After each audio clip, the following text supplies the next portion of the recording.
Media Choice Television, its presenters, associates, and affiliates may not be liable for views shared on this program. Age restriction and viewer discretion is advised.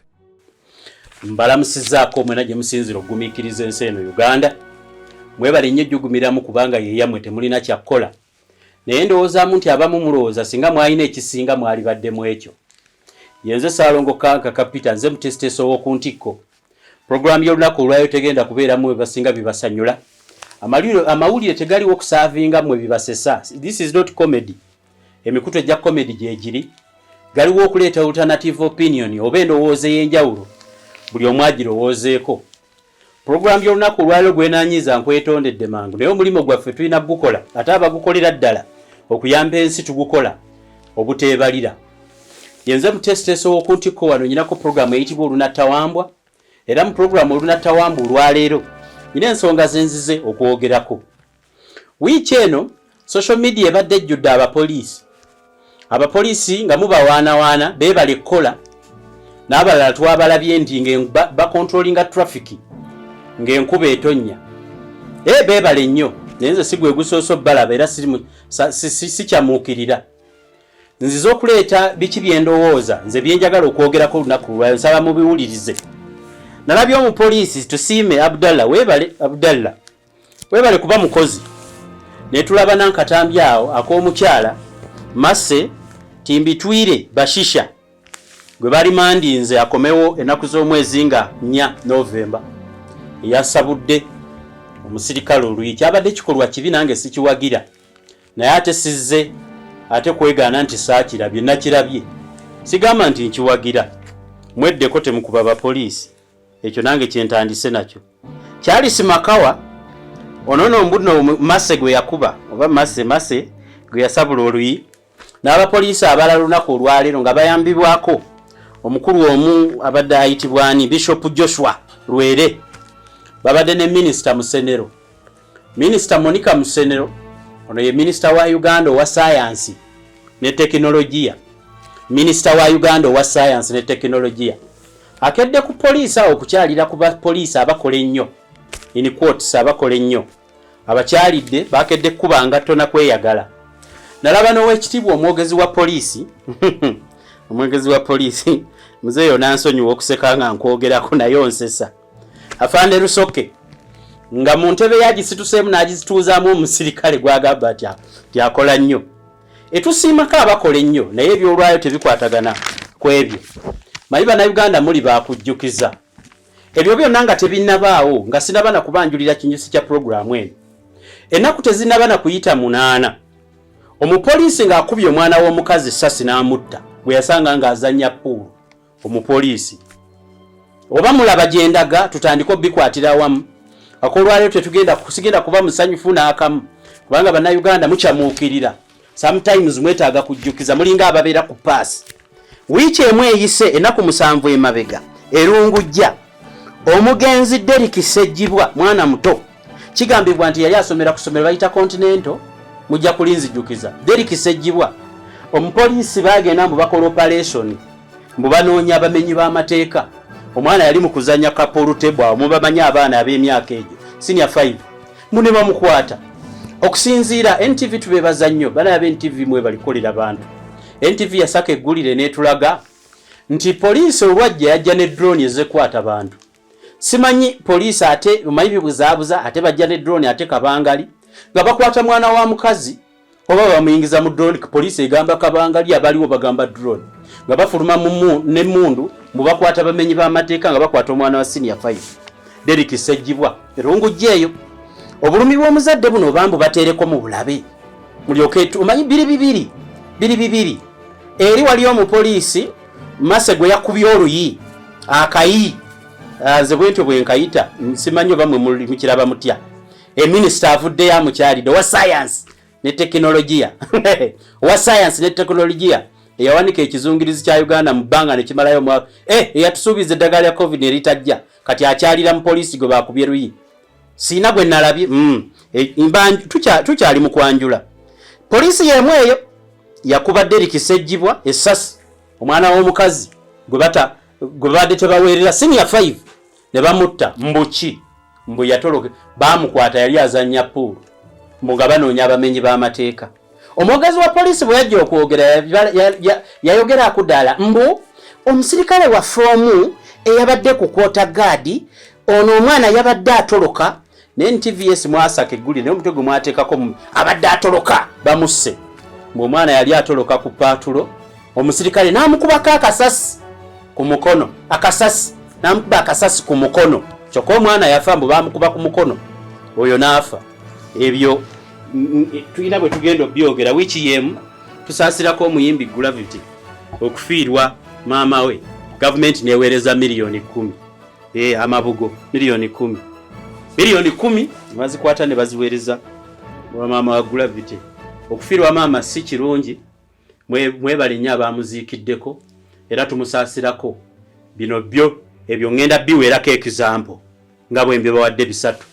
Baaniriza mu kitundu kyaffe kino ekya programu Olunattawambwa nga mbajjukiza nti Olunattawambwa lugiziba nnyindo gavumenti baba bagibuulira nti ojjaggwa nga yo tewulira bakanya kukola bye basanze eno ensi bannayuganda simanyi oba twabadde ki naye kansooka empiseewo obubaka buno ndyoke ntandike nga sinaba kutandika programu eno ntegeezaako abantu mwenna abali eyo basenga mukooki yaŋŋambye waliwo abantu munaffe mwagenda e Bulaaya abantu ne bababbako ebintu bamala okubabbako ebintu ne babaloga mubeere eyo temukomawo mu Uganda ajja kuba akuyambako mu nkola ey'ekinnansi ono ye mukyala akulira abasawo abajjanjabisa enkola ey'ekinnansi ojja mukubira ku 75202600 akusumulula okomewo ate bwe kibeera nti waliwo abaabikubbako akuyamba okukubanjiza mu 75202600 ajja kusobola okukubanjiza. Bannaffe abeetaaga obufumbo omwaka guno guleme kuyitako ng'odibye oli awo ku lujjaawo okaliddeko batuuse nakugoba olidde emmere eweddewo tolina musajja senga mukooki ajja kukuyamba 75202600. Abaami abeetaaga okuwasa abakazi abalimu ensa ojja mukubirako 75202600. Bannaffe baasibira ebwereyo nga gwe buli lw'otuuka olaba waliwo ekikusiba tekijja kulemesa kuba ssimu ojja kumukubira ate asobole okuba nga akuyamba. Nga 10 Novemba wali ekivulu ky'abobuwangwa n'ennono ku Club Obligato eriyo okulonkinga ennyimba z'obuwangwa n'ennono eriyo ebitabo ebinnyonnyola ku buwangwa n'ennono eriyo ebyambalo omwoleso gw'ebyemisono by'obuwangwa n'ennono Club Obligato ennaku z'omwezi nga 10 Novemba Ssaabakabona Jjumba Lubowa aligayo sajja kubeerayo n'abantu bonna bakola ebyobuwangwa n'ennono. Kale nsaasira Munnayuganda atinkiza mbalaba ku social media mwerabira mangu. Manyi social media eno yajja nejjula abantu nga tebasooka kunywa ku kyayi na kwerowolereza be bakyasinza okukomentinga. Nina obusungu bungi nnyo wiiki eno ku poliisi. Siri musanyufu n'akamu nga ndaba sebo mmwe mweyagala mumaze okutta abaana b'abannammwe. Omwana mumukutte mumukubye essasi mumaze mu lipooti nze nti mwamukuba akasasi ku mukono omwana n'afa. Fe abazadde nammwe nga muli bazadde nga ate nammwe mukimanyi. Omanyi obulumi bw'oyitamu okukuza omwana mpaka lw'omusomesa mpaka mu kibiina ekya siniya ey'okutaano ng'abula omwaka gumu aweze n'ebiwandiiko ebimusobozesa okwesimbawo ku bwa pulezidenti. Kakati ne musanga omwana azannya puulu ne munkuba ne mumutta. Ne mukuba amasasi sebo ne mumutta. N'olaba omukazi maama eyazaala omwana ng'ali kakeeka alaajana. Olwatuka ku poliisi ne bamugamba fayiro yoyo twagiggadde meaning twamusse kyawedde. Ate what did they mean? Mama omwana yagamba nti yatuukayo n'ababuuza nti omwana nga bangambye mwamukutte bamugamba nti fayiro yoyo twagiggadde we closed the file. Ojja kukomawo enkya okomawo enkya poliisi yamutwalira mulambo. There is no further update on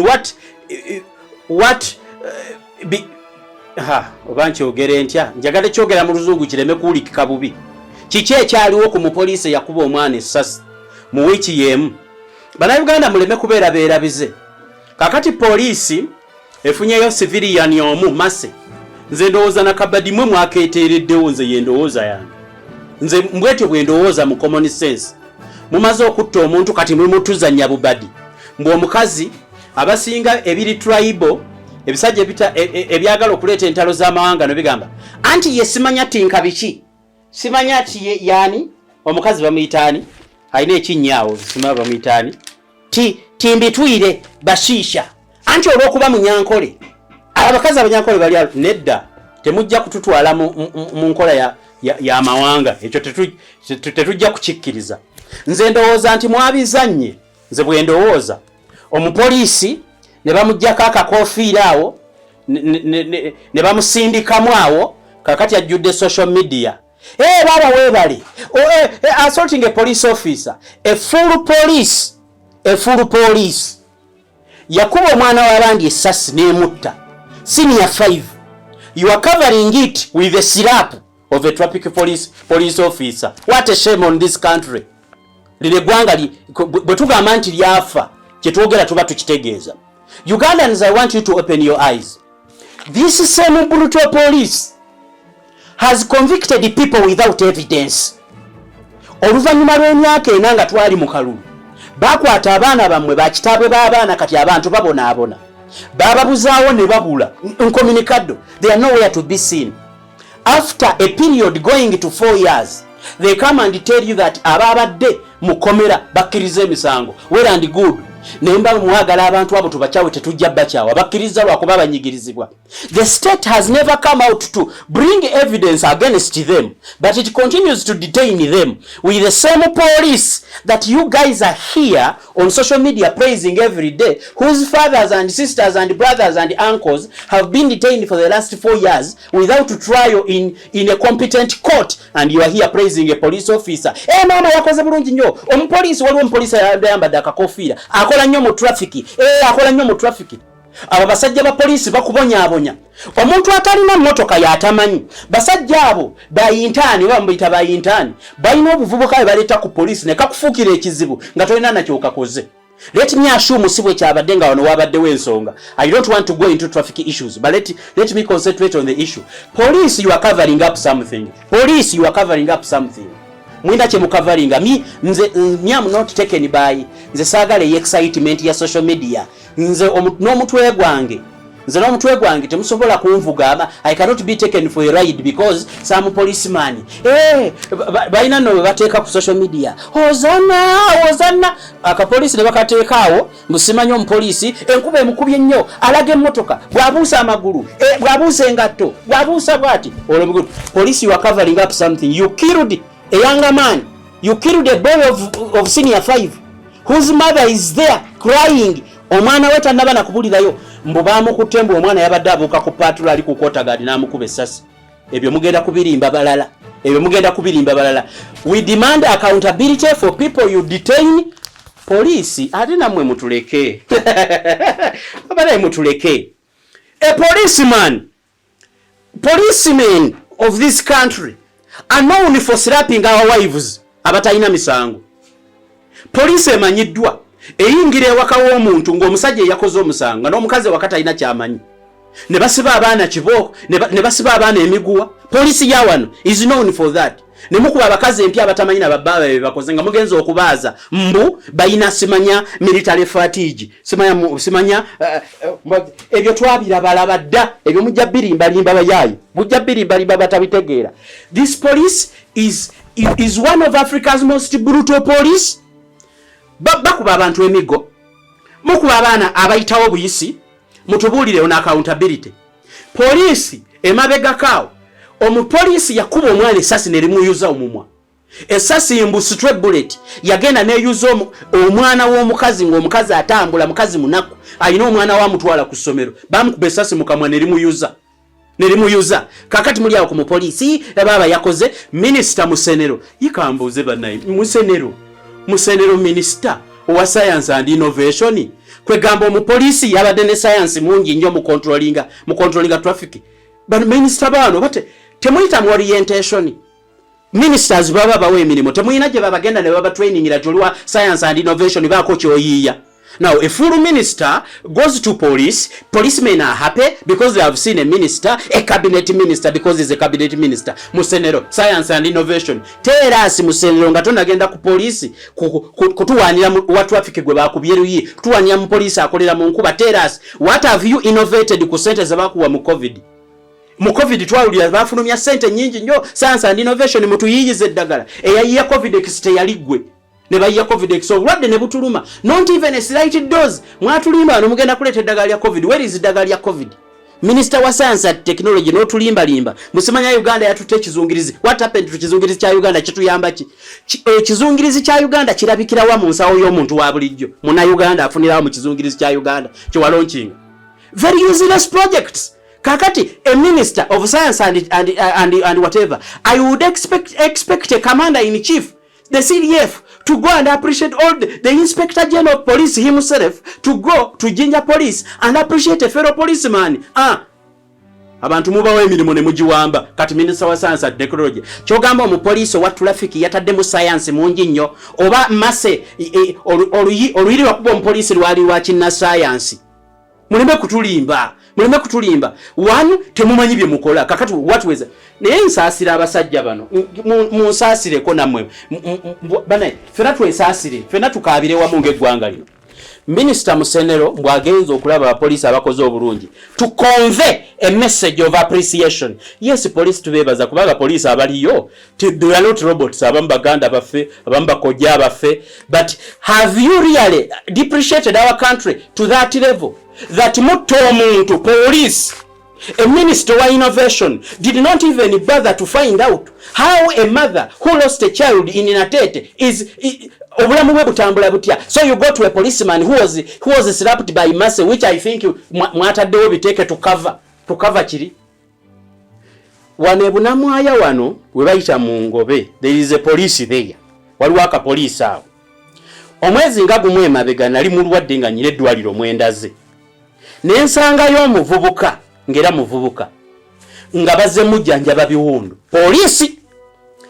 poliisi yeetabye mu bakayanira ettaka negenda we bakubye ekibaati n'embwa ya poliisi n'egita nerwaluma omwana amagulu bwemba mulowooza nimba mugende ku Kajjansi poliisi mulabe oba some 2 months back oba 1 month tewaliwo omuntu yaggulawo musango ti omupoliisi yamulumya embwa yamusanga akuuma kibaati nga bakayanira ttaka omugagga n'aleeta omupoliisi n'atembwa embwa ya poliisi n'eruma omuntu amagulu gonna omwana nali mu ddwaliro nga ndi mulwadde namusanga mu ddwaliro so yeyo poliisi gye muwaane Musenero yeyo poliisi gy'okyalira muleke kutulimba seriously mutuleke kutulimba ddala mwaba Interreligious Council of Uganda mazima Bishop Joshua Lwere let me tell you banana mbo omupoliisi ono simanyi oba controlling traffic oba oli gwe bakubye oluyimba alina first born we kati aba Interreligious Council ekitongole ekitaba amadiini naye mwe twabavaako temulina kye mutuyamba okujjako okulya sente za gavumenti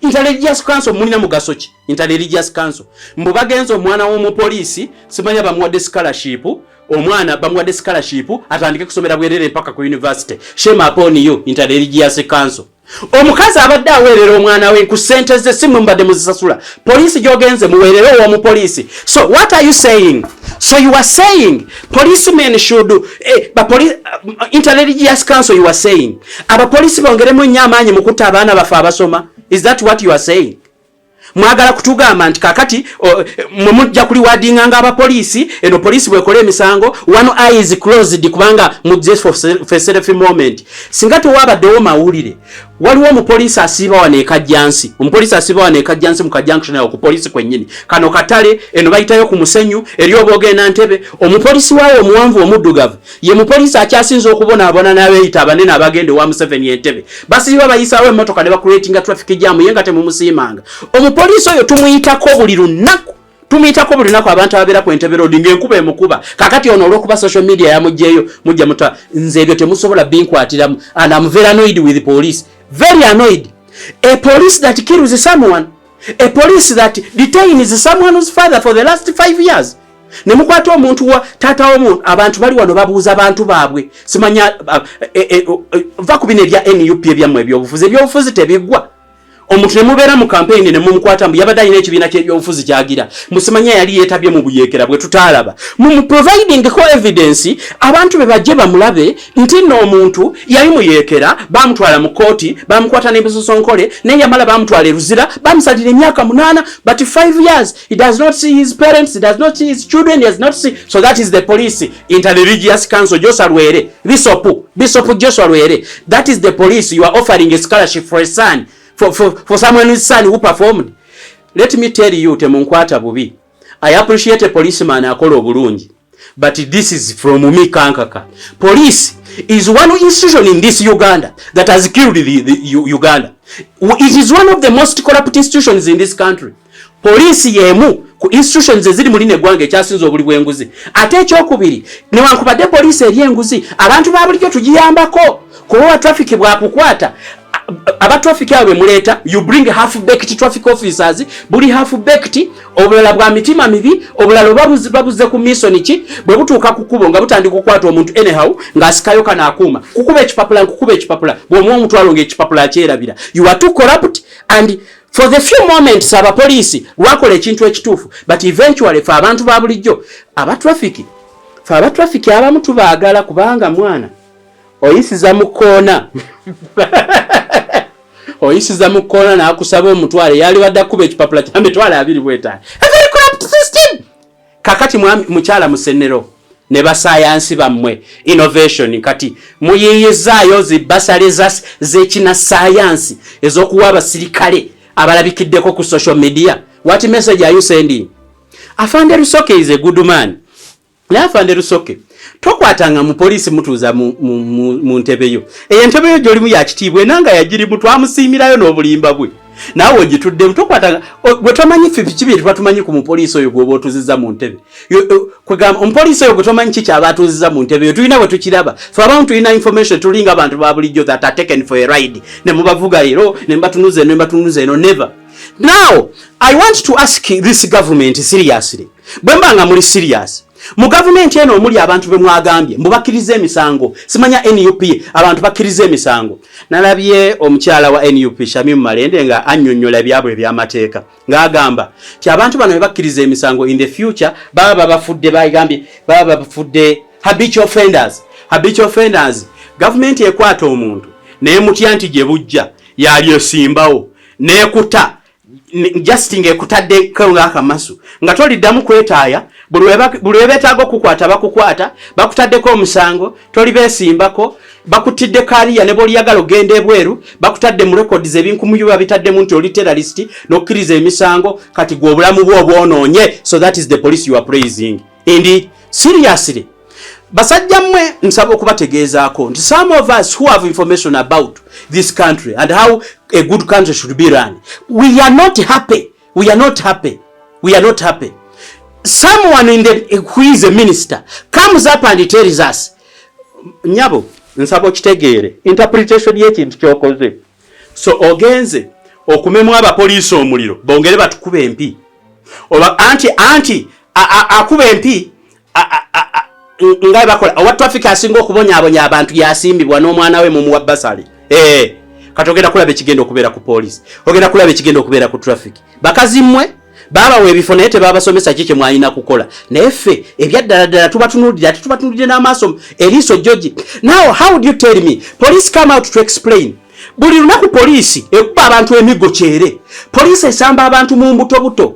Poliisi abamu bali half baked tebamina ne mundu gyetunula agenda otunza bwati mundu akuba muntu sasi amasasi gassa abantu. We have no accountability of how you punish and of how you compensate people who have lost their people because of the malicious nature of some of those policemen. Omupoliisi it is every day wano mu mawulire newankubadde abamawulire abamu ebintu tubitya abaana bava mu makomera wano najja nakubulira kisitole n'otano kifulumya mawulire nga nawe otyo kutta because police is known nti kawuku Museveni yatugamba yekenyini tibunina kawukuumya apangise mundu abantu bagende batta abalala. We know the things that have been happening in the media. N'olya nti omupoliisi yabadde mu bubbi bwa kino, omupoliisi bakuya abasasi kino, simanyi obutite yakoze abasasi kino, bino. Olaba gyatuuka ne Wakabaka nti gadi we Wakabaka yadduka. Anaye poliisi. okisanga ku poliisi ye Uganda. Akati minister avuddeyo. Fe ebintu ebimu ebyo temusobola kubitulimbiramu kyekya ddala. Njagala okuba waliwo ebintu ebisesa. Ddala mukyala musenero ne banno bwe muli ab'ekikulu ekyo. Simanya bisopulwere ne banno. Have you seriously looked into the welfare of people who have lost their people because of this government? Really? Muna engeri gye mutuluddemu ku bintu eby'abantu abattiddwa abantu baabwe nga poliisi yebatta. Just nze mbawayo example ya mulundi gumu. A woman is crying. A woman in Irunguja is crying. He lost a son. My son was arrested and tried. Baba na bagamba mbu drone ye yajja. Omwana ne bamukuba ebigala by'emmundu. Poliisi egamba mbu omwana yali adduka ku paatulo. Oba paatulo tekitegeeza eno mmotoka ya Kabangali. Ndowooza nze ekikwata obubi. Naye era timyashumu mwali mutegeeza mmotoka ya Kabangali. Nti omwana kwe yabuuka. What warranties a police officer to shoot at a man who he doesn't know why he's running away? First of all, ekiddusa abantu kubanga poliisi yamwe teyingirikamu. Olwaleero bakutwala webuzibiranga kirala ate ayina sente yakusiba ate kasoyingire komera lyabwe ng'owedde. Bakolagana wamu ne judicial system. Bakusalira omusango ayina sente yaguwangula. Ebyo ebintu ffe tubimanyi, ffe tuli b'amawulire. Tubiraba buli kaseera abantu bajja ne babitugamba. Njagala okubabuuza mmwe abasajja mmwe abapoliisi abali eyo. Poliisi eno gye muli mu kweyagaliramu. Mukimanyi bulungi nnyo nti abantu ba bulijjo eno gavumenti gye mweyagaliramu. Mukimanyi nti bantu ba bulijjo be bagireeta. Bantu ba bulijjo be bagireeta. Mbadde nkyali ku omukyala munnamateeka. Omukyala MP wa Kampala.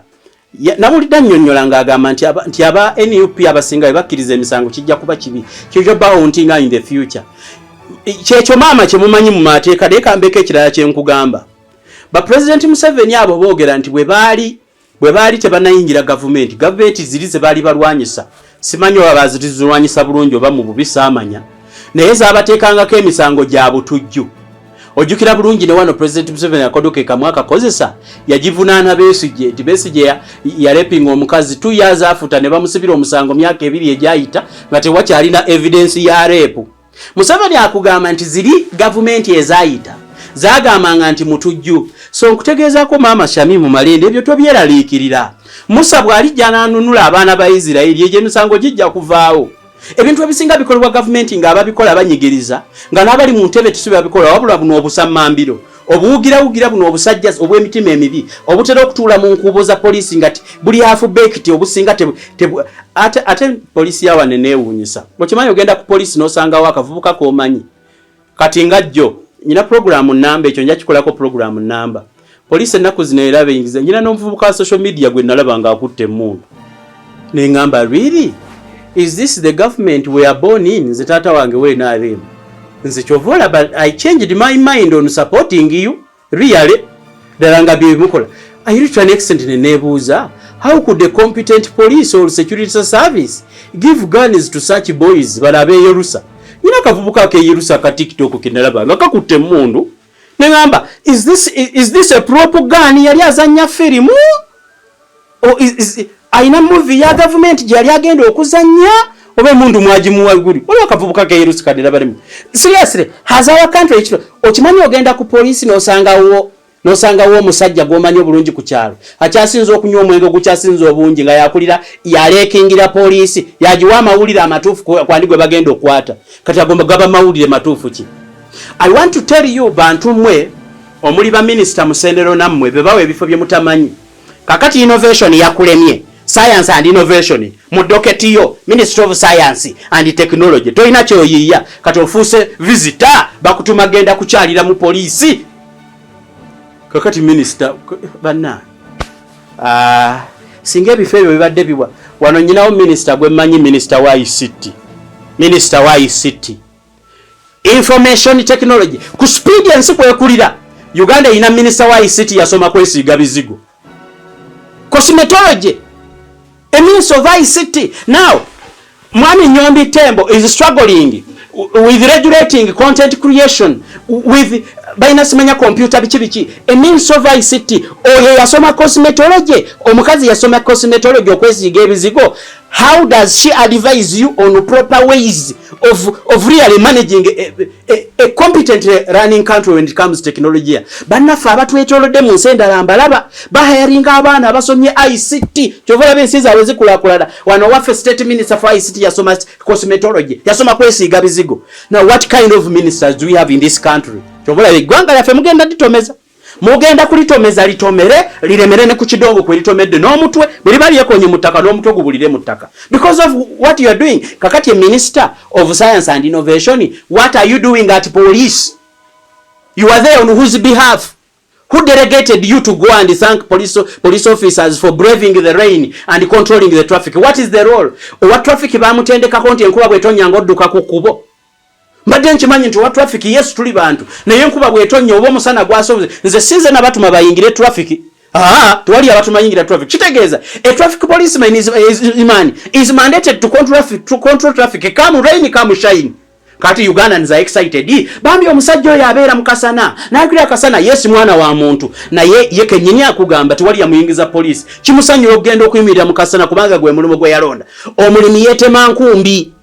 Omulimi ali mu kulima bw'aba atema amavunike yeetema nkumbi kati ng'ojja osaasira omulimi nti bannange lwaki teweeyokyeza amasannyalaze asiba amasannyalaze owa umeme afa amasannyalaze omulimi yeetema nkumbi wa traffic ayina kukola ki? So people are excited over traffic, are controlling traffic. We may thank you. Era tusobola okugamba nti Yesu omulimo gwo gukoze bulungi. Get a promotion. Naye that is a sign of a failing state. That is a serious sign of a failing state. If a policeman can be praised for studying in the sunshine, yajja mu Uganda ng'amanyi mu Uganda Katonda yagizibikambulera yote yakamu musana o controlling traffic. Ebintu bye mulimu over small matters ekintu ekyaddala kye mulimu kukola. Echaddala abapolisi mwe ekintu kye mulimu kukola mulimu kukavalinga omwana gwe mwasse mutekewo useless issues. Kakati if I'm the father or the mother of a child who was killed, can I go on Twitter jemuteke ebintu byamwe and I praise the policeman controlling traffic when you shot and killed my son at senior 5? Is that serious? Even in justice, Ddala mu justice tewali mu Uganda no mu police gwakolako omusanga asubira kufuna bwenkanya.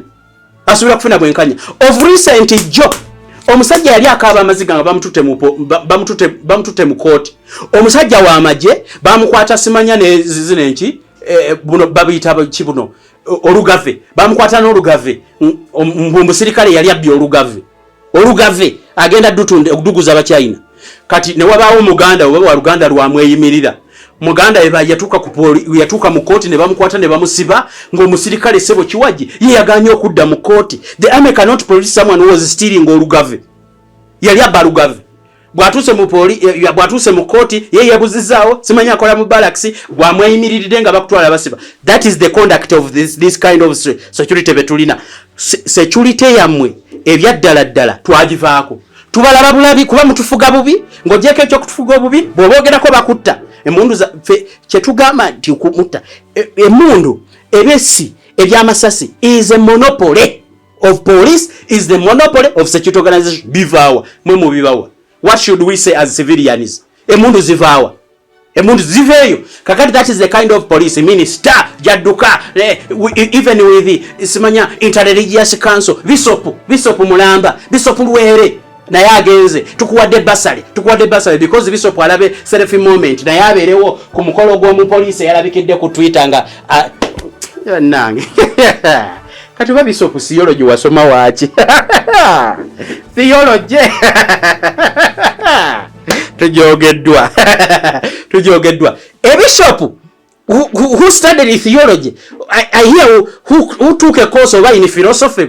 Nze nali mu kigo nyina benayiga Bishop yasoma philosophy. So your philosophy, deep thinking, you have sat there and you have deep thought about escorting a minister to go and offer a scholarship to a police officer who braved, but you did not find it in your heart to go. Onakuwalireko omukazi gwe batidde omwana. You did not find it in your heart. Kakati ezo nno mbawadde example bbiri. Nemwe basajja mwe kambabuulire. mba ntambula eyo mu kyalo nali ngenze kulima ngangwa ku musajja musirikale kambalaga omusajja oyo omusajja gwe mulaba oyo bamuyita musirikale yali musirikale wa Museveni bamuyita Ndebesa Bernard musajja munnamagye yaŋŋamba enamba eri RA 35740 n'ebiwandiiko bye mbirina mbadi eyo ntambula ne bana gavumenti eno bana mwonoonye ekintu nze nakulira mu famire ya taata wange Senkungu Peter nga we NRM nga manyi timunnange fe abakulidde mu gavumenti ye NRM bwe tunaakula tujja giweereza bulungi anti bakitaffe batusimidde omusingi woowe tugenze okusanga nga bajonoonye can you imagine mandi eyo noonya wakulima ngenze musajja wattu ngenze mu nnimiro ngangwa ku musirikale omusirikale nga nnyumiza emboozi yalwana ne President Kagame yalwana ne General Salimu Sale yalwana n'abamagye bangi nnyo sigenda bayisa wano ku video naye kennyini kamubateereko omusajja ali mu kyalo omukuba aleeta gavumenti ne basajja mmwe n'alibuuziza nti muli falumbe eki naye ndumanyi n'alibuuziza muli falumbe eki naye oluli batta ndumanyi buli babukenuzi kuba temufudde ku bantu bamwe negirigensi mutuufu omuntu yenna ali mu kulabirira abantu veterani oyo asaana kugoba ate bwagobwa asaana kutwalibwa mu kooti nga bwe batutte Kisaka omusajja nga ŋŋamba nti nze gwolaba ano nakuba emmundu nga muzeeyo olimba gye nali nnima omusirikale yatuusa gavumenti eno mu buyinza baali bamundeetedde antemera amavuunike nga bamulese kutema amavuunike wange ne baŋŋamba oyo ajja kusobola musajja nyina okulaba omusajja gubandeetera yenna afaanana walagi omusajja mukadde bitya ne bagaba nayo naasobola nti abo baakuba emmundu olaba baakuba emmundu lwataateme mavuunike nga nteerako emboozi nze gwe mulaba wano nalwana ne gundi namugamba amuzeeyi katukyameko ewunywe ku mazzi ng'adaga bifaananyi oyo omusajja gwe mbateredde ku kubbali awo yalwana ne Museveni kakati ng'otunulira bamusenero sebo bisopu lwere mutuufu bwemba nze nga kaagaka bwemba laba ngena nembeewuunya mwasomaki bisopu wa theology wasomaki bisopu era yasazeewo wamaze kutuuza lukiiko wa Inter-Religious Council yatudde ogende ku poliisi wano did you follow up on people that were shot at in the recently concluded elections? Did you find out whether they were innocent people? Do you find out whether they are people whose children are starving right now because of stray bullets? Amasaso abasirikale abatali batendeke ge bakuba olwokuba omusirikale alagidde papa negatta abantu. Did you bother to find out how their families are fending right now? Did you find out families abantu abo zo sawa eno zilirudda wawa nga tonnaba kugenda kuwerekera mu senero kuwana mu poliisi ya controllinze motoka kasajja katoyinza okukasanga nka controllinga ne traffic naye nga katambuza bigere kyewuunyisa muyinza okuvaayo nga mugenze ne motoka muwerekerwa ba bisopu ba minister omusajja controllinga traffic ne mumuleka nga talina motoka okumanya temuswala oyinza n'okusanga nga mwamukutte bukwasi mu ngalo ne mugenda anti ayina abaana yazaala ndowooza musajja atuola abalabye anti abaana siwerera mubasasula sente meka ministers are paid heavy sums of money with allowances and biki bajjanjabirwa bulaaya luddawa all the amenities are reserved for ministers kateko kubanga kasajja katoka ka police muvuddeyo tekalina motoka akontrolinga ez'abalala ye atambuza bigere mwagenza omulambula n'enkagala z'emmotoka amafuta muli mu mpenkoni state of the art 2024 ze mulimwe muvuga mwamulese naki ngendayo nsanga omusajja Ndebesa gwe mulabaawo kamba ebintu bino ebimu ntera bisirikira naye leero kino kankirage omusajja ayina abaana 9 akakayumba ke mulabaawo mwasula natunulira obuliri bw'omusirikale yaleeta gavumenti eno mu buyinza mutuufu nga bw'obukoonako bw'oti okolola okusula ku buli obuliri bwe nasangamu oyo omusajja abadde mu kkomera ne bakusiba nga bwe basiba n'osula kaseminti osinga omusajja yagezaako okuzimba akayumba ke tekaggwanga ku mabbali bamusuula kati let me tell you that is the man I'm talking about. That is the man awagira Museveni alina ekibali amagye yawumula bulungi ku kyalo yasinga empisa bwe bayita aba security yatendeka simanya zissako simanya bi certificate simanya luddawa ate bino bine ebintu bye twaddamu ennaku zino okunnyonnyola abantu tebikwata ku mawanga tebikwata ku madiini omusajja gwe mulaba eyo simanya yalwanirawa kankebere wano ku kibali kye kankebere wano ku biwandiiko bi sijja bibawa byonna njabbawaako bitono weeruddawa kasajja katu kalina bi certificate kalina obwana kazadde obwana veterani ndebesa mbalala veteran UPDF discharge certificate number 164111 Kibumba village abera Mityana names of the retired officer ndebesa village Ruoho sub county Rukoni county Ruhama eyo java Ruhama ebiwandiiko bibyo namba erina bibino kasajja katukaako gemulabaawo kali bamu discharginga bulungi not pension tebamuwa kasiimo abantu beyalwana nabo beyalistinga yangamba yalwanako n'afande Kagame n'abalala nsobola muterako wano n'abyeyogerera ninja kuteekako bitono abyagala nga aliyo muntu mutegeevu osobola okunkubira ku simu ate omala kuba identifying oba togenda kutta mutte mumanyi ayogerako gwe mutta oyerebye kutete aweteje kola bwete ye bannaye nga ndebesa nkyamutadde wali ku mabbali omusajja mutabani wa Lutamaguzi eyakatira gavumenti eno Lutamaguzi Mr. Christopher Lutamaguzi Mayanja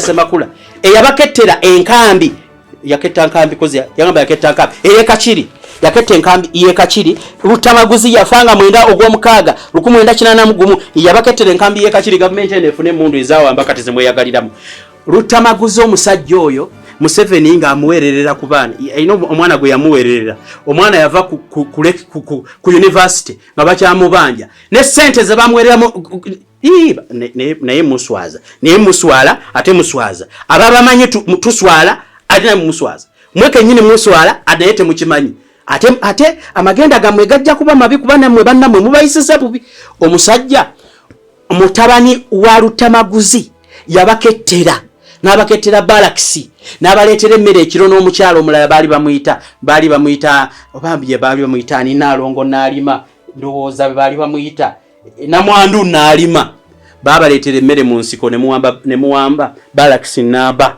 sole mugimanyi benjogerako mugimanyi mu kibiira ekimu bwe mwasula bakiyita batya bakiyita Masuulita forest mu 1981 ne mugenda ne muwamba omusajja. First of all, Museveni yasaba alabo omusajja n'alagira mbu nabiwulira yangamba nti bagamba afande na Race omusajja abadde mu poliisi omwo nga talina yadde akacepaaka yayingira poliisi naye omusajja awezezza emyaka 60 something agenda retiring. President Museveni n'agamba afande na Race ti omusajja oyo mu promoting agenda okuva mu poliisi nga alina yakadaala akamuwa pension bagana mu promoting.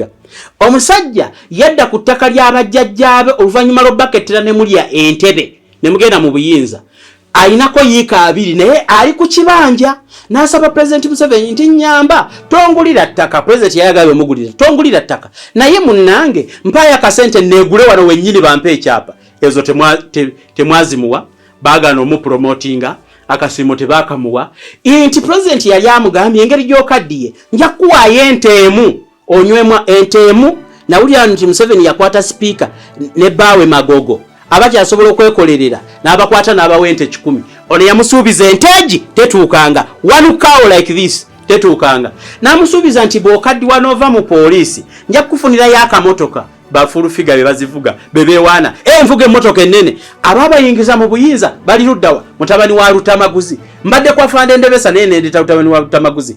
Who among people who are known naffe abataliyo mu nsiko we are told about the role of Lutamaguzi but his son Lutamaguzi Semakula n'abaana be abaweererwako bamubwa emirimu abamu abatalina we bakoze bali mu government bakola but the Semakula because he's Semakula. I don't know whether he's Semakula or he did not do enough.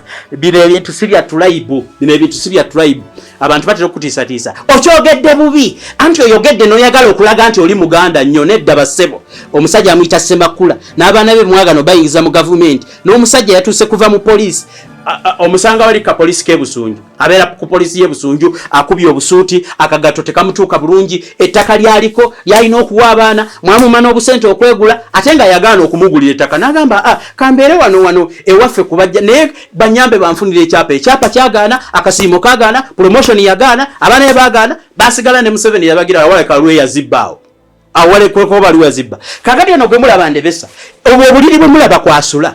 This is the police kati musenero excited to go police officer nze ebyo temubinkwatiramu fa abantu abalumirirwa lino eggwanga eryaffe twagala katemba oyo katemba wamwe omupoliisi akoze nnyo omupoliisi bwe yali asayininga mu poliisi bamugamba nti Uganda teri yakamumusa nange okola bamugamba nti Uganda enkuba tejja kutonya enkuba bwe naatonya emmotoka nga zonna zibulira mu ttaka tezijja kubaako ng'olodde enkuba bwetonya ng'oddeeka. What is so special about omupoliisi enkuba gwe yakuba? People can appreciate ne tugamba ate omusirikale nno kambabulire mwe basajja mmwe abali eyo mu majja bali mu poliisi abatategira abantu be mukulembera kije bagala nze kyensinga okumanya omupoliisi kubanze maama wange ne abasidi ku bukojja basirikale bangi gye bali nze bannyonnyola banga omupoliisi asinga kwagala nga tompya muba waka uniform kamu omusajja omusana ne gumwokyera aka uniform ka ayina okkoza ayina okunyirira mumumpanishinga nga tasaze enviiri omusaala gulwayo Ssaako nawulira musente za Ssaako zibula ez'abapoliisi ez'amajeje ezirizo zitambula bulungi eza police tuli azali zibula bwe twali ne muzeyi mirundi abapoliisi bamuwanga fact data nga bamuwa data waguni abasajja tebalina ka saving mwadi omupoliisi ngoyagala okumusima muwe chepe ekyo kimu muwaka office ne wankubadde obu office bwamwe bwakuusiira mubulanika alangi kemusiigira mu KMP Kampala Metropolitan Commander ne mutuza mu kapoliisi konna kaakuusiira ebisenge ba suspect babikwatakwatako abula kulwala. The welfare of the policemen is too bad themselves. But now we are using policemen for photo moments. Mugere mwekubye ebifaananyi. We are tired of you people. Twabakowa, twabakyawa, olweneeyise. Kakati, how did you tell me that in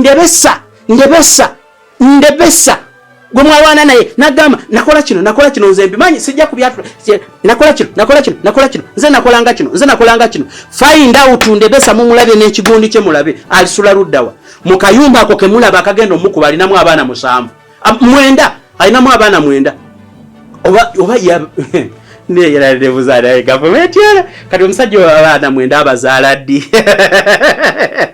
omupoliisi omutendeke ndebese yalwana enyumba yasobola gikuba panchi n'omuyisa mu kituli ogiteekamu bwoti omukono n'oguyingizayo bwoti n'omuyisaamu n'omufulumya wabweru nkiwane weyeebaka waliwo ekituli kuba nalaba unayingira mu kayumba omusajja mwe namugamba baali bamundeetedde kuntemera amavuunike bwe namugamba nti waaya amavuunike ogenda gatemera mu gundi ogenda gatemera mu gundi ya President Museveni musajja mukulu najja aina kasaati kaliko Museveni ku kyalo bamumanyi atambula ne Museveni vote Museveni ekigatto kikadde ekitisaati byebiri ebyoba 1900 mmeka naye era yakyakirina ku kyalo wampisa gwe bebuuzaako simanya yatendeka aba security abeereddu abatamenyi be bakola be mwasindika badda mu kunywanjaga bana ba veteran be bakola. Whoever is in charge of veteran affairs, that minister should resign first. He must resign first. Atebwa resigning amumukole nga Kisaka. How on earth do these people don't make it on the list of people that are supposed to be compensated? How does a government sleep? You sleep there in your Ziyamba, in the VIP status that you enjoy, when you know that the people ababa kubire mundu gye bali ku byalo batembeeta ne skills bazirina nebuuza ne musobodde ofuga government eno for all these years nga mumanyi mulina ba veteran abali eyo balina obukodyo obulwana mu nsiko ne mubafuga nga bali eyo ne mubavuwaza tebalina ke balina naye ne mwebakanga gye bali ababa tendeka emundu mugikube mulyoke muwangule naye bo ne baddayo ku kyalo tebalina yadde we balima. Omusajja oyo gwembalaga omusirikale alunda nte z'abantu ku kyalo anti Munyarwanda oba Munyankolo oba muki alunda nte z'abantu ku kyalo bamuleetera akate ne bamugamba girunda ezaale tujja bwogirunda kasi nawuli agamba sima bwalunda ente emu nezaala ebyana 2 nga bamuwaayo kimu naye nayo kennyini bagimuggyako tennazaala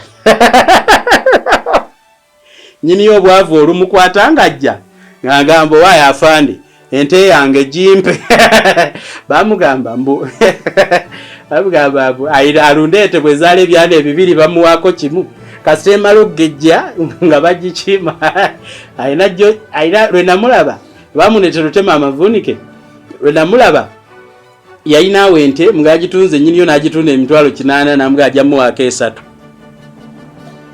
yebale kulunda jamu wake 3 nogobe ente ereme kulya mmere y'abantu anti bweri emmere y'abantu atafandi bajja kusiba enkolagana nnungi kakati aba abantu mbakoze mutya.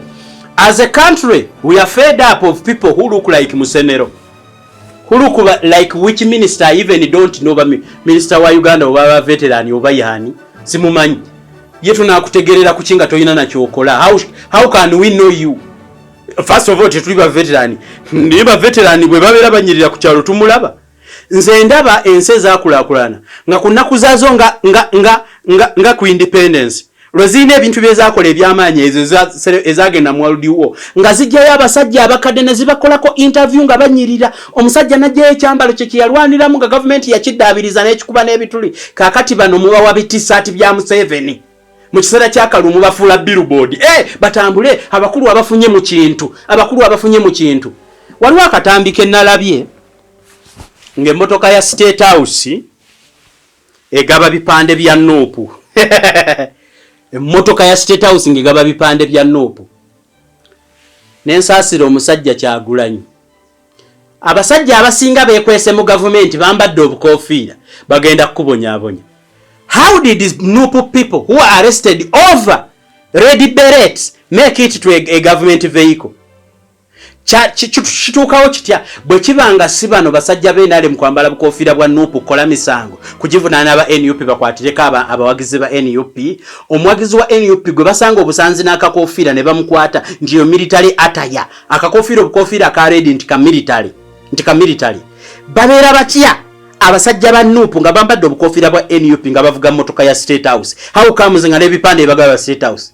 To me, by simple common sense, those are people abo beenale mu befudde ba Nuupu bajje bakola akaviyo kitundu nga mulimu aba Nuupu bakwatirewo aba Nuupu 10 bo babateekiro. Simple logic. Ate tugambe ki? How does nga tuwulira the trend of treatment of people who oppose the government? People who oppose the government are mistreated. People who oppose the government are beaten. Nails out babalumako obunyamambu n'emagalo. Mpozi nga waliwo ababyekoza. But the fact, the noise we hear in the public now, how does an NUP supporter make it to a State House vehicle? How? Ajingira mwatya. That means they are NRM people bachita batya mu luzungu. Bachita batya. Camouflaging kaki. Okwefula okweparadinga kyotali. Masquerading. Those are NRM guys masquerading as NUP. Era aba NUP mwegendereze. Nosange sajja ligaba bipande kati oyogo bagabire ebipande kitegeeza. Mu planting beba n'abasajja abajja ne babafuukira ekizibu nga bali ba planting mu kintu ky'abanaabwe. Oba lwaki bana Uganda baagala nnyo bana enseno etutabye. N'olwekyo saagala mu nkwate bubi. My opinion is Uganda would have better policemen working better if all of our conditions we are treated the same. Fenna oba mu police fenna tukola. Mumanyi mama wange mirundi gye yamalanga asibye mu kasananga alima. Mwe muli eno ba pastor abagundiivu mulya kimu kya 10. Nawulidde Pastor Mondo mu kimu kya 10. Ba pastor abagundiivu mulya kimu kya 10. Pastor enjala zonna ne mukazi we ziri bweziti zonna bazitambuliza mu bbanga bwe bati. Do you know abalimi bamusamba nande bbanga libamala okubatolinga emisota n'omusana ngasiba kasana n'agendayo ku macha nanyo ekidomola ky'amazzi nga n'amazzi agasenye mu luzzi agayoddawo temuyina kye mutaddemu national water tetuukanga amasanyalaze tegatuukanga. There is nothing you're adding but musamba nande aliisa gwanga bonga temubali wadinga nga musenero mu science and innovation nga gundi mirundi yabuuzanga nga bana science bo gwe bokulira nga tebayiyanga yadde enkofiira etangira omusoto oguluma anoge mmwanyi temuweesangayo yadde enkofiira mu science and innovation. What have you created in science and innovation? Seriously, very useless ministries with half-baked ministers, very unoriented people who are put in structures. Naye nga abaana basomye wano Makerere mu bawadde ki 7 years omwana asoma busawo 7 years nagenda omuzadde we namwerera ku sente ze mwanyi mwe ne mujja ne muteekawo abaana be mwagulira ebigezo. Shame upon cabinet ministers, shame upon policemen, shame upon this country, shame upon politicians of this country. Awe mutuuse noza mutusiza. Nze I don't buy that nonsense. Nze mbirabanga nonsense sibigula. nsaba bannayuganda mwenna mutandike okulowooza mu ngeri y'enkyukakyuka, mutandike okulowooza ku basajja. Enkyukakyuka si ya kkala, enkyukakyuka tekakata ku nuupu, enkyukakyuka tekakata ku FDC, kubanga abasinga abo naddala be FDC ng'ogyeko NUP, abasinga be FDC abo akazannyirizi. Enkyukakyuka si bibiina bya bufuzi. Ensi zonna eziri wano zituleka oziraba zitambuza ebyobufuzi ebitambula ku demokrasiya, n'owulira nti parliament yolina obusobozi okusalawo n'okugoba vice president. Ours cannot even punish its own people. Omusajja omu gwe bakuba emiggo mu parliament zaake, gwe bakuba yekka emiggo, abasigadde ne bagulawo parliament kisa kya Maria ye kalakase. Parliament is open to people who bannange, parliament ne bagigulira omukunami yajje. Kakati abala ne bakwata abantu abekalakasi za corruption ne babakwata ne batwa ne babasiba. Student medical intern omwana kitaye gwatadde mu sente. Nze nakizudde wano mu Uganda n'abasawo bennyini abasoma obusawo kibazibuwalira osomesa abaana baabwe obusawo. First of all baavu tebazisobola sente kusomesa abaana baabwe obusawo, bo bazadde baabwe bazisobola naye bo baavu. Medical intern n'agezaako okwekalakasiza omusaala oyo ne musiba.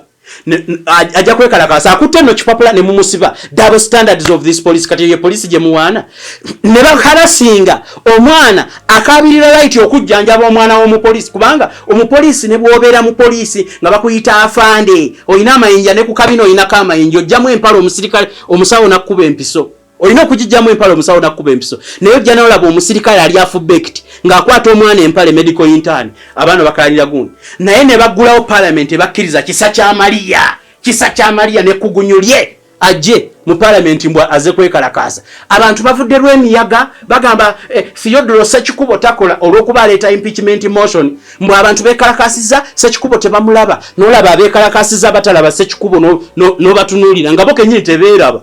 Boke nyingi nga tebasobola kweraba nti weebali. Just ebyofuzi mu bikozeseza bubi kugulira eggwanga lyaffe kulyonoona. Ate mulyonyoonye nnyo. Ffe twagala tubabuulire mulyonoonye nnyo. Ffe mwetuli mujja kututtiramu naye nga mwetuli, because this is our land, we are born here. Nze sina nsi ndala gye manyi Uganda. Mujja kututtirawa naye tujja kubagamba. Such police, police eyo esiibetta abantu, police eyo esiiba etulugunya abantu, etwala abantu mu detention nebakuba nga temanyi na misango gye bazza. Ekyusa zi statement ky'omusirikale twamuggyako statement has found okay. Have you come out to update us on what the policeman said? Why did he shoot a senior 5 student? Why did the policeman shoot a senior 5 student? They are here. Kakati minister zendo za mwade mu mukubira salute. Minister wa innovation atabayiza nga yadde kisosongole ky'essasi. Muri wano mubona mubakuuma bwe bagenda bali sente zaabwe najjira mu kitengi ne mutandika okubaza salute. This country is going to the dogs. Ate genzo yo mulaba. Ate namwe ba serious police professional policemen olwokuba mu mutuleri. You know police gwe nasanga yali ansaba akase era ali wa traffic nansaba akasente nangamba wayi mukama wange ayinaze yantumye nali yagwe nange namuwampe nalina omutwalo gumu n'ekitundu ne mwawulizaako ettaano ne mga afande tandikira awo nange ndi bwe nti mponeki kubanga ayinza okukubaawo ekipapula kya mitwalo bawo ekipapula kya mitwalo 25 ate oba oganya omuwa omutwalo. Nze nnyina wano omupoliisi gye tewawaaba omusango ng'omubbi yazze n'amenya woofiisi edda nga sinafuna senga mukooki kati ababbi tebeetantala banzibanga nnyo. Kaakati nga tugenda tuwaabira omupoli tulina omusajja twamuwaabira twasanga abana abatunda ebintu bya second hand nga bamenya ofiisi yaffe gyebiri abitunda. So omusajja bwe yajja ku poliisi yatugamba tiye tebasobola kumusiba kubanga akola ku fayiro girlfriend we. Batubba ebintu bya office biri worth close to 28 million to 30. Naye gwe twakwata n'ebintu omupoliisi yali kibuye yazinga fayiro yaffe naye nga tukyali poliisi yali yawa mu kikumbi poliisi. Kikumbi poliisi omusirikale bambi yakola fayiro n'atukwatira omubbi alamutukwatira bulungi n'atugamba wuuno omukute n'akola fayiro n'agimaliriza olwagituuka mu makati ndi bakama bange bankubidde. Ono yatubuulirirawo nti kaakati mmwe nno mbadde nkyateesa nammwe naye kebituuse fayiro keri ewa girlfriend wange muwedde. Twabituusa byonna baabivunga mpaka engatto bwe zaggwako soole etugamba God bless the mubbi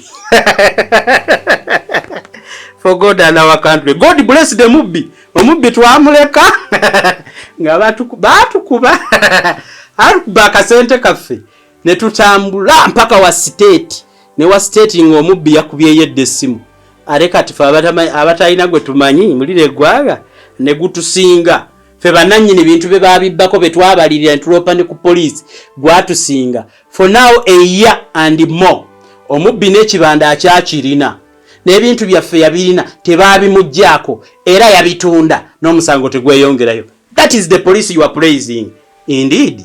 Ddala nga you expect even Kanka to come and tweet, oh, well done Afande for standing in the sunshine. Musanganga abo, musanganga ba social media. Ate musanganga basajja abo, osanga tweeting atamanyi buzibu bwabo basajja. At one moment I was moving somewhere. I was with my wife. My wife was pregnant. Omukazi omusawo ngalaba mukazi wange mutwala kumufunira bujjanjabi. Ekazi ne ligamba mukati ono mukazi gotaddemu ne ambulance natunulire kazi ne ngamba singa mbadde sirimu bwangu bwa kugenda mu ddwaliro mbadde njaddiyo letayi naye okuba mama wange yanjigiriza empisa nalireka nesiberanga mase ye bamututte mu komera era kiyakoze kyabadde kibi ne waliwo munango mu traffic wakutuuka ku bwongo n'ogamba singa mbadde nnyo n'obusobozi nga sina mpisa nali mukutte tayi ku mulundi guno mbajjukizaako abantu abalina ebizibu ebiteebereka saba mukubire kusenga mu coach ku 750 260 banafe abali eyo nga mwalemesebwa okudda kuno okwabobwe banafe abalina bimwabbibwa akasobola okubiba bangiza balina ensonga z'amaka nga bwe nabagambye wali nga tutandika ojja mukubira ku 750 260 emboozi ebadde nkaawu naye ebyenjogera ebimu biva ku mutima gwange ate byebya ddala abitutta obubi ya shauri yako bwe bityo Uganda twagimanyira ayogera amazima go banyigiriza basibudde nja kubala mu program endala obadde ku program olunatawambwa oli ku media choice S.5 tunaabalaba omulundi omulala.